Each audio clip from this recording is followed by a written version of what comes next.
인천 검단 신도시 아파트 지하주차장 붕괴 사고와 관련해서 GS건설 등 5개 건설 업체에 영업정지 8개월의 행정처분이 내려졌습니다.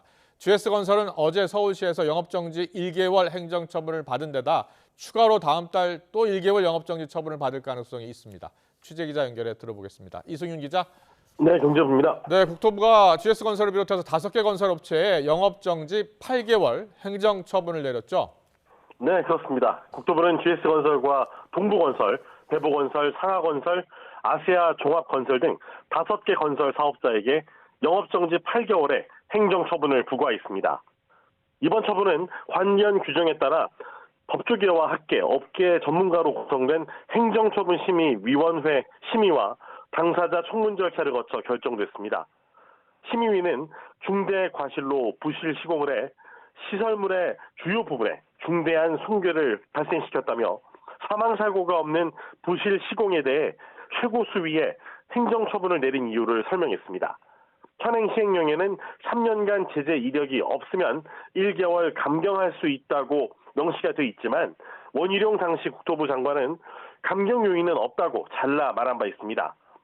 해당 건설 사업자들은 영업 정지 기간 동안 계약 체결과 입찰 참가 등 신규 사업과 관련된 영업 행위를 할 수 없습니다. 다만 영업정지 처분 전에 두급 계약을 체결했거나 관련 법령에 따라 허가나 인가 등을 받아 착공한 건설공사는 계속 시공할 수 있습니다. 국토부는 부실 시공 안전사고에 대한 국민 우려를 반영해 법령 위반 사안에 엄중한 책임을 물어 시공 품질과 안전을 확보하겠다고 밝혔습니다. 이와는 별도로 어제 서울시는 품질 실험과 검사를 성실하게 수행하지 않은 책임을 물어 GS건설에 영업정지 1개월 행정처분을 내렸습니다.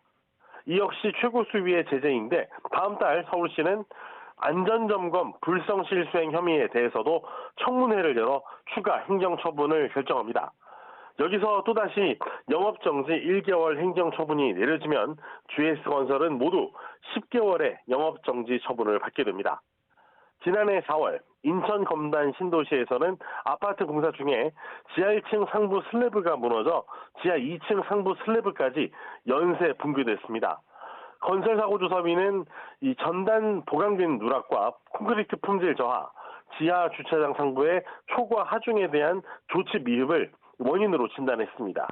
이에 대해 GS건설은 시공사로서 책임을 통감하고 고객과 주주, 국민께 깊은 사과를 드린다는 입장문을 냈습니다. 다만 이번 영업정지 처분은 시공사 의견이 전혀 반영되지 않아 불가피하게 법적 대응을 할 수밖에 없는 상황이라고 강조했습니다.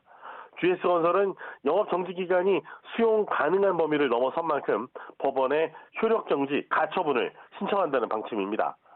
태영건설 등 이전 이 영업정지 사례를 볼 때 법정 다툼에 따른 결과가 나오기까지는 수년이 걸릴 수 있습니다. 실제로 지난 2022년 HDC 현대산업개발이 16개월 영업정지 처분을 받고도 행정소송을 내면서 2년 가까이 정상 영업을 이어가고 있습니다.